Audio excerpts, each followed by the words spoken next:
प्रणाम, नमस्कार, बहुत स्वागत है आप सभी का।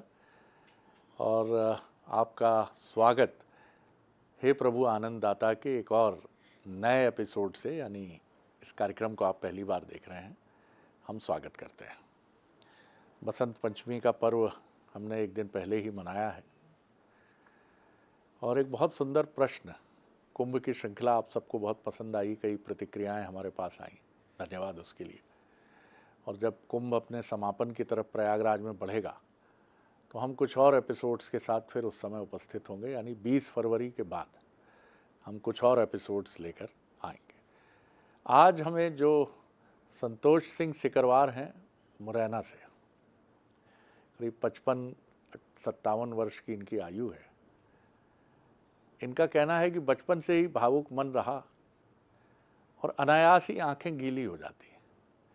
कोई सुंदर भजन सुना तो आंखें गीली हो गईं, कोई फिल्मी गीत सुना तो इन्होंने जिस समय ये मैसेज हमको भेजा उस समय ये टेलीविज़न पर एक कार्यक्रम देख रहे थे और वो कार्यक्रम युवा प्रतिभाओं का कार्यक्रम है और उसमें गुलजार साहब का लिखा एक बड़ा चर्चित गीत चल रहा था। तो ये कह रहे थे मेरे आंसू ही नहीं रुक रहे थे। मुसाफिर हूँ यारों, न घर है न ठिकाना, मुझे चलते जाना है। इन्होंने कहा मैंने इसको इस संसार से रिलेट किया कि न घर है यहाँ न ठिकाना है, बस चरैवेती है। लेकिन इनका कहना है कि मेरी पत्नी मेरे पुत्र इसको कमज़ोरी मानते हैं। इन्होंने कहा मुझे बहुत दुख हुआ जब मेरे ही परिवार से एक बार ये सलाह भी आई कि आपको डिप्रेशन है, आप अवसाद में हैं, इसलिए आपको इतनी जल्दी रोना आ जाता है। तो ये सशंकित भी हुए। इन्होंने कहा मैंने एक मनोचिकित्सक का भी परामर्श लिया। बोले जब गया था तो उसने कुछ कहा भी, कुछ बातें भी कहीं। बोले इतनी जल्दी मत भावुक होइए, देखिए कि राह चलते हर व्यक्ति से मत जुड़ जाइए कि कहीं किसी भिखारी को आपने किसी बहुत बुरी अवस्था में देखा तो आपकी आंखों में आंसू आ गए। तो इन्होंने लगा मुझे ये जगत बड़ा निष्ठुर जान पड़ता है। यहाँ लोग सलाह यही देते हैं कि रोना नहीं है, हमेशा प्रसन्न दिखना है। तो ये जानना चाहते हैं हमारे विद्वान वक्ता से कि क्या मैं कमज़ोर हूँ या मैं जिस दिशा में जा रहा हूँ, मेरी आंखों में जो पूजा करते समय आंसू आ जाते हैं, किसी पुराने मित्र से बात करते हुए आंसू आ जाते हैं, पत्नी के साथ किसी पर्यटक स्थल की तस्वीर देखकर आंसू आ जाते हैं कि 26 साल पहले का वो समय कितना स्वर्णिम था। तो क्या ये सब कमज़ोरी है? और क्या मुझे मनोचिकित्सक के पास जाना चाहिए? ये संसार क्या मुझे पागल करार देने पर तुला है? बड़ा सुंदर प्रश्न लगा मुझे ये, क्योंकि हम सब कुछ करते हैं, रोते नहीं हैं। क्योंकि बचपन से हमारे दिमाग में ये चीज़ बिठाई गई है कि रोना कमज़ोरी है, और जैसे जैसे उम्र बढ़ती है वैसे वैसे ये बात और घर कर दी जाती है कि रोना नहीं। अब मैं इस पर क्या टिप्पणी करूं, हमारे विद्वान वक्ता ही इस पर रोशनी डालेंगे। तो चलिए सीधे रुख करते हैं भगवत गीता के परमज्ञ और मानस के अद्भुत टीकाकार प्रोफेसर डॉक्टर सुरेंद्र बिहारी गोस्वामी जी के पास चलते हैं। प्रणाम कर रहा हूँ डॉक्टर जी। बहुत दिनों बाद एक बड़ा अच्छा प्रश्न आप मुझे लेकर आए जी। और ये प्रश्न नहीं है। सबसे पहले तो मैं इनको बधाई दूं। इनको मनोचिकित्सक के पास जाने की जरूरत नहीं है। अभी कई लोगों की चिकित्सा करने के लिए चिकित्सक हो गए। वाह, बहुत सुंदर। ध्यान रखें जी। इनसे बड़ा कोई चिकित्सक नहीं होने वाला है, क्योंकि इनके पास वो अनुभूति आ गई है जिस अनुभूति को एक शब्द है। आपने कहा रोना, ये रोते नहीं है।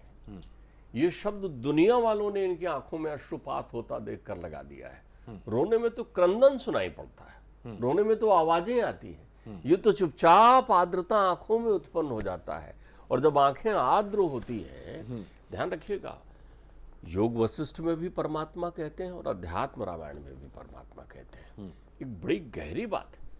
उन आंखों का कोई अर्थ नहीं यदि वो भीगती नहीं है।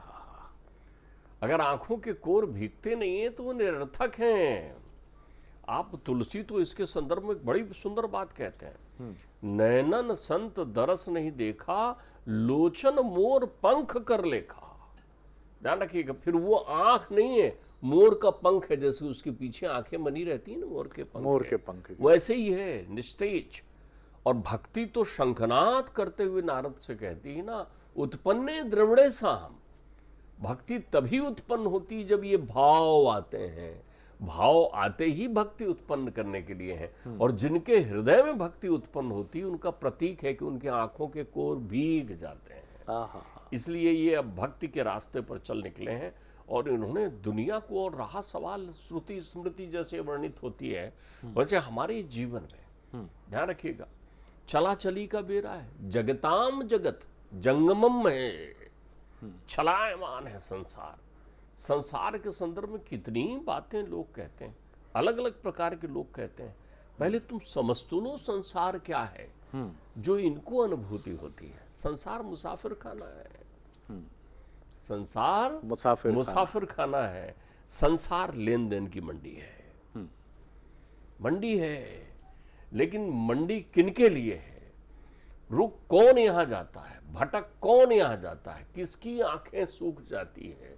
जो इस बाजार से सामान खरीदने निकलता है, लेकिन जो इस बाजार से केवल गुजर जाता है वो सामान नहीं खरीदता और उसकी आंखें गीली हो जाती। गजल मुझे याद आ गई, बाजार से गुजरा हूं तलबगार नहीं। तलबगार नहीं आप ध्यान रखिएगा। फिर वो कुछ नहीं चाहते, उनकी वहां कोई अपेक्षा नहीं होती, क्योंकि उन्हें मालूम है ये जगताम जगत है, खाली जगत नहीं है। ध्यान रखिएगा, हमारे वेद उपनिषद क्या कहते हैं? यजुर्वेद का 40वां जो सर्ग है वो तो कितनी अच्छी बात कहता है, जिससे ईशावास्योपनिषद की रचना हुई है, उसका पहला श्लोक इस जगत की परिभाषा को बताता है। कितनी सुंदर बात कहता है। वो कहते हैं ईशावास्यम इदम सर्वम यद किंचित जगत्याम जगत। जगत्याम कौन सा है? जगत तो है, लेकिन जगत्याम कौन सा है? तजमोह निद्रा संसार स्वप्नम चलायमान गतिशील। वो गीत की पंक्ति जो आप गुनगुना रहे थे, ये जीवन का सब कुछ निकल जाना है। ठीक बात है। तो ये देखते हैं इनके अश्रु में दोनों बातें शामिल होती कि आहा वृथा गता तस्य नरस्य जीवनम, कैसा कैसा समय निकाला, युवापन काय में खोया, बचपन खेल में खोया, युवापन काम में खोया, जवानी नींद भर सोया, बुढ़ापा देख कर रोया, अब जरा अवस्था आ गई। तो आप देखिए जितने भी व्यक्ति जो है जरा अवस्था को प्राप्त होते हैं, उनकी स्मृतियों में बचपन याद आता है, वो फिर से पुनरावृत्ति को प्राप्त करना चाहते हैं। क्यों? उनको लगता है कि हमने ठीक नहीं किया, हमने जीवन को समझा नहीं। तो दुनिया को समझने के लिए आप एक बात समझ रहे, लेन देन की मंडी का अर्थ होता है संसार में कर्म और फल का लेखा। किया ना तो अब लो, किया ना तो लो। आप प्रश्न ये कि जो किया वो लो, अगर संसार है तो लेन देन तो बड़ा घातक हो जाएगा ना आपके लिए। फिर आपने संसार में ऐसा कुछ नहीं किया है ना, आप तो बाजार में सामान लेते रहे। कौन सा? जो भास था, भ्रम था, कुछ नहीं था, जो भ्रम था, जो मोह था, जो स्वप्न था। तो फिर आपको उसके बदले भी वही मिलेगा ना, भ्रम टूटेगा आपका, सपना विखंडित होगा आपका। तब आप देखेंगे वो तस्वीर को कि जिन जिन बच्चों को लालन पालन करके बड़ा किया, वो बच्चे फिर आपको मनोचिकित्सक के यहाँ ले जाएंगे ना कि बाबूजी आप ये परेशान करते हैं, जल्दी रो देते हैं। वो भी रोएंगे, लेकिन बाबूजी रोते नहीं हैं, बाबूजी तो भावुक होते हैं, उनका चित्त शुद्ध हो गया है। एक अच्छे अर्थों में एक तथ्य समझ लीजिए, मेरे पिताश्री ने एक बहुत अच्छी बात कही थी, मन को निर्मल, इनका मन तो परमात्मा की कृपा से निर्मल हो रहा है, ये तेन त्यक्तेन कर रहे हैं, ये संसार में प्रत्येक कण में परमात्मा की अनुभूति कर रहे हैं। दुनिया उसी के लिए है, आप यहाँ आए उसी लिए। जैसे आप कुंभ में पहुंचते हैं तो कुंभ में इतने समागम में उन लोगों को देखिए जिन लोगों के पास हम स्थिर नहीं हो पाते। हमारे यहाँ नित्य प्रति की प्रक्रिया है ना। जी जी जी, जी। गंगा हमारी, यमुना हमारी, सरस्वती हमारी, संत हमारे, साधु हमारे, परिवेश हमारा, सनातन हमारा। तो हमारे लिए तो ये चीजें ऐसी रहती कि तो नित्य प्रति है, हम देख रहे हैं। उनके लिए देखिए जो मीलों से चलकर वहां पहुंचे हैं, उस मिट्टी पर ऐसा पहुंचकर सबसे पहले माथे पर लगाते हैं, आंखों से अश्रुपात करके वो मैया गंगा के तट को धोते हैं। उनको देखिए जो लौटते हैं वहां पर, माँ उनके लिए है। आप तो यहाँ बोल देते हैं ना कितना भीड़ और ये और वो, आपको तो वहां सब सुविधाएं चाहिए वहां पर। वो तो तप करने गए, साधन करने गए। उन्होंने कहा मेले में सुनो ये भास का मेला लग रहा था, लेकिन एक आभास भास से हटकर वास्तविकता का प्रतिबिंब उभर रहा है, वहां भावनाओं का भंडार होगा जहां वहां पहुंचते हैं। वहां भावनाओं में ही उन्हें अमृत मिलता है। भावामृत भी होता है, ध्यान रखिएगा। जहां भावनाएं शुद्ध चित्त होकर एकत्रित हो जाती हैं तो वो अमृत बन जाती है। आंखों का ऐसा छलकना अमृत कलश का छलकने की तरह है। वाह वाह, यह अमृत झड़ता है क्या बात है, वाह। जब विषय हट जाते हैं। विषय रहते कहाँ हैं? आपने एक घर बना रखा है, हमारे यहाँ तो उसको श्रुतियाँ बड़े अनुगूंजित करते हुए तीव्र आवाज में कहती, आयतना मना। ये मन ही आयतन है, आंगन है भाई, आंगन है मन। तो मन के आंगन में कौन रहते हैं? सारे निठल्ले। वो उन्हीं लोगों के लिए है जो वहां बैठ करके विषय विकारों की चर्चा करते हैं। इसलिए मन को कभी कहते हैं ना, खाली दिमाग शैतान का, यही मन चोर है। तभी तो कहते हैं मन लोभी, मन लालची, मन चंचल, मन चोर, और मन के मते न चालिए, पलक पलक मन मोर। वहां क्षण, मतलब वहां सेकंड के 1000वें हिस्से में दृश्य बदल जाता है। वो आंगन है, वो वही आपको बेचैन करता है। वहीं पर सारे विषय एकत्रित होते हैं, वहीं सारे प्रकार के गुण अवगुणों पर चिंतन करते हैं आप, वहीं मंथन शुरू होता है। तो मन में ऐसा नहीं है, मन बहुत बड़ा सेवक है। मन सेवक भी बहुत बड़ा है, अद्भुत सेवक है मन। और ये क्या सुंदर दृष्टांत मेरे को ध्यान आ रहा है। आप देखिए, पिताश्री ने कभी सुनाया था। पिताश्री कहते हैं कि एक सेठ जी को एक सेवक की तलाश थी। उनने कहा कोई अच्छा सेवक नहीं मिलता संसार में। तो अचानक एक सेवक प्रकट हुआ। बोले साहब मैं आपकी सेवा करूंगा। बोले क्या लोगे?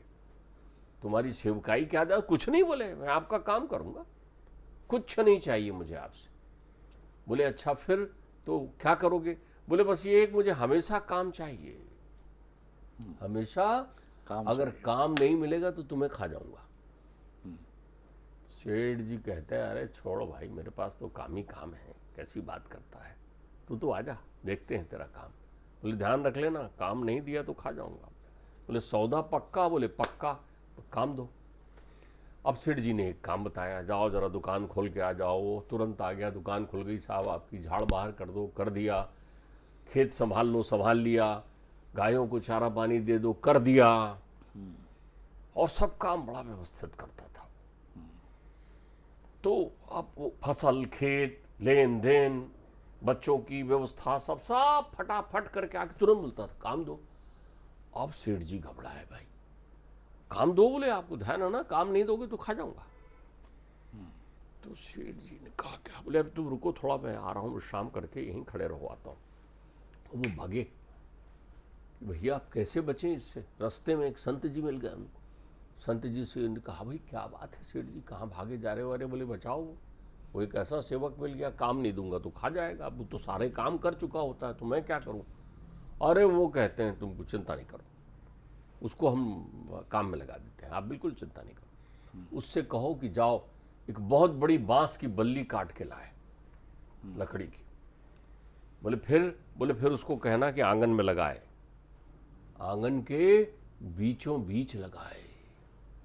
उनने उससे कहा हाँ जाओ भाई तुम एक बांस की बल्ली लाओ। बड़ा पेड़े उखाड़ के ले आए जड़ समेत। बोले ये लीजिए। बोले उसको आंगन के बीचों बीच लगा दे, साफ कर दे, चिकना कर दे। बोले हो गया। फिर बोले उसके ऊपर चढ़ गया ऊपर। बोले आप उतर गया नहीं। बोले ऊपर चढ़ नीचे उतर, जब तक मैं ना कहूँ चढ़ते उतरते रहना। अब वो 2 दिन में चला गया वो सेवक। तो ध्यान रखिएगा, मन रूपी आंगन में मन कौन सा है? यही है, मन को लगाओ, लागी लगन।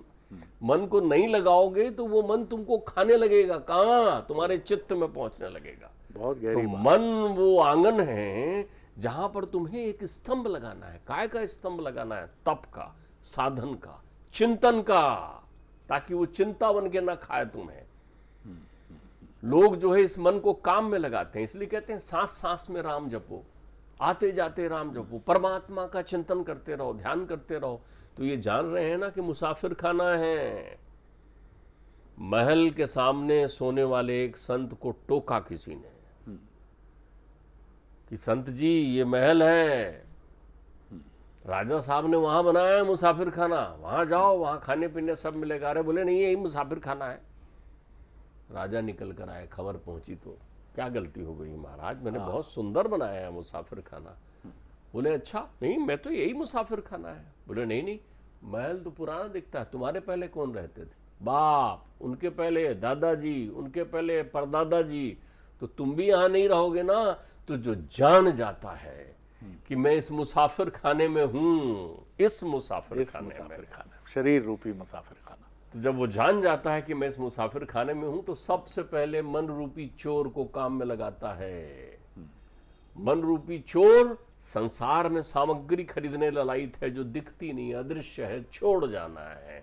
वो कहता है कुछ ऐसा जोड़ ले, कुछ ऐसा कमा ले जो साथ जाना है, जो तेरे साथ जाना है। तेन तकते न भुंजीता, छोड़ रे उस गली, उस चौबारे को छोड़, उन स्मृतियों में वो विद्यमान उनको, बल्कि देख प्रकृति की रचना को जो परमात्मा ने बनाया है। वहां सीता हनुमान को जिस तत्व का परिचय देती हैं उसको राम हृदय कहते हैं। साधक उसको पढ़ते हैं, राम हृदय का पाठ कर लो, राम हृदय जिसके जीवन में आ जाए, तब वहां मैया रानी इस सत्य को बताती हैं राम जी के सामने, हनुमान जी को। ये मैं आपसे, आपके माध्यम से बड़ी अलग बात सुन रहा हूं, राम हृदय का पाठ कर लें। कितनी सुंदर बात उन्होंने कही है। ऐसे ये राम हृदय की योग्यता रखने वाले प्रश्न किया है आपने, इसलिए मैं ये उद्घाटित कर रहा हूं। ब्रह्म पुराण के उत्तरखंड में वेद व्यास जी ने जो कुछ वर्णन किया, उसी वर्णन को वेद व्यास जी ने अध्यात्म रामायण के रूप में लिखा है। उसके रचयिता वेद व्यास जी हैं, वाल्मीकि के बाद। और श्री रामचरितमानस में रुपए में 80% अध्यात्म रामायण ही है, वही है। तो वहां उसका प्रारंभ ही राम हृदय से होता है, उसका शीर्षक ही है राम हृदय। उसके स्रोत मतलब जो कुछ संवाद हुआ है राम, सीता और हनुमान जी के बीच, इस संवाद को भगवान शिव जब मैया पार्वती को सुनाते हैं, तो मैया पार्वती इसका हमेशा पठन पाठन करती है। राम हृदय, ये राम हृदय है, राम हृदय है। वो ये समझाती हैं कि देखो ये ब्रह्म में प्रकृति, इसलिए तुम इस भ्रम में मत रहना कि मेरा हरण किसी ने किया, तुम इस भ्रम में मत रहना कि कोई रावण मुझे उठाकर ले जा सकता है, तुम इस भ्रम में मत रहना कि इन्होंने मेरा त्याग कर दिया है। अरे इनको दिखाने के लिए ही तो मैं आई हूं, मैं ही संसार की माया हूं, मैंने ही संसार की रचना की है, और ये सारी रचना इनके प्रकाट के लिए, वरना ये दिखते कैसे? परमात्मा को तुम इन नैनों से देखते कैसे? तो इसलिए मैं प्रकट हुई हूं, और तुम मेरे प्रिय हो, इसलिए रहस्य तुम्हें बता रहा हूं कि मैं ही पूर्ण प्रकृति हूं, और ये परब्रह्म है, और ये सचराचर सृष्टि एक भास है, एक माया है, एक सरोवर है। सरोवर, सरोवर में आप जाइए जी, तो सरोवर में जब आप पहुंचेंगे तो आपको प्रतिबिंब दिखाई देगा आकाश का जी। अब इसके 3 स्वरूप कर लीजिए। एक जो पूर्ण आकाश है वो परमात्मा है, एक परिच्छिन्न हो गया, वो सरोवर के बराबर आकाश दिखाई पड़ रहा है, वो जीव है। और एक जिसमें आकाश का प्रतिबिंब भी आपको दिखाई पड़ रहा है उस सरोवर में, वो दुनिया है। तो ये भास है दुनिया। तो दुनिया के भास आभास से जब मुक्त होकर अनंत ब्रह्म की अनुभूति जब हृदय में आती है, तब लगता है कि छोटा सा जीवन था, हम क्या नहीं कर सकते थे।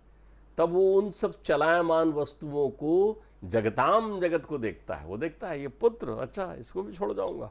वाह डॉक्टर साहब, अद्भुत अद्भुत अद्भुत। और राम हृदय, अध्यात्म रामायण, ये मेरे लिए तो एक बहुत बड़ा एक प्राकाट्य इस मामले में है कि मैं ज़रूर उसका अध्ययन करना चाहूँगा। जैसा डॉक्टर साहब ने हमको बताया, राम हृदय और सीता जी का जो हनुमान जी से संवाद है, अद्भुत है कि ब्रह्म और प्रकृति, तुम इसको भेद में मत देखो, हम एक ही हैं। और मैं अगर इस रूप में यहाँ, जिसको तुम अपहरण के रूप में देखते हो या जगत देखता है, वो इसलिए है कि ईश्वर का प्राकाट्य कैसे हो, कैसे देखोगे तुम। आज राम के तुम साक्षात दर्शन कर रहे हो, नहीं तो कैसे हैं प्रभु, क्या करते होंगे प्रभु, उनका सामर्थ्य कितना होगा। और जो डॉक्टर साहब ने अद्भुत बात कही, एक बिंब मेरी निगाहों में खिंचा, इसी प्रयागराज कुंभ का 35,000 40,000 की एक भव्य स्विस कॉटेज में ठहरे वृद्ध दंपत्ति सुबह उठते हैं, चाय बिस्किट से सुबह शुरुआत होती है। बढ़िया सारी व्यवस्थाएं हैं उस कुटीर में, स्विस कॉटेज जिसका नाम है। धवल धुले हुए तौलिए लटके हैं और हंसी मजाक के बीच में तुरंत एक वाहन आके रुकता है। 2-3 सेवक आगे खड़े होते हैं कि चलिए गंगा स्नान की पूरी तैयारी है। और व्हाट अ प्लेजेंट मॉर्निंग, क्या बात है, ईश्वर की कृपा है, बहुत सुंदर है। चलिए अपने गुरु जी के सानिध्य में गंगा का स्नान करते हैं। लेकिन ये सुख राम को भुला देता है। और वहीं एक रामदीन है, गठरी उठाए 50 किलोमीटर चल चुका है। पुलिस वाला धक्का दे रहा है संगम नोच पर, हड़प हड़प। वहीं तो गठरी रख के, बाबूजी थोड़ी देर के लिए। और वो स्नान कर रहा है और ऊपर राम मुस्कुरा रहे हैं, कह रहे रामदीन इधर आओ, हृदय में तो तुम ही हो। सुख भुलाता है, पीड़ा और तप याद में रखता है ईश्वर को। वो कहता है कि हाँ तुम आए हो रामदीन, तुम ही सुपात्र हो, ये नहीं है ये कुपात्र है। लेकिन इनको जो सुख मिला है कि वाहन कुटीर तक आ जाता है, कुटीर से सीधे गंगा तट तक गाड़ी चली जाती है, सब भूल गए हैं। ये उसके सुख में उलझ गए हैं कि इतनी भीड़ के बीच में हम इतने आनंद से स्नान कर रहे हैं। रामदीन का स्नान उसके गांव से खचाखच भरी बस में, रिजर्वेशन के बावजूद सांस लेने की दिक्कत वाले रेल कंपार्टमेंट से शुरू होकर एक टिक्कड़ खाकर 3 दिन पहले मिला था, और वो चला जा रहा है। आहा डॉक्टर साहब, अद्भुत, आप भावना के तल पर ले जाते हैं।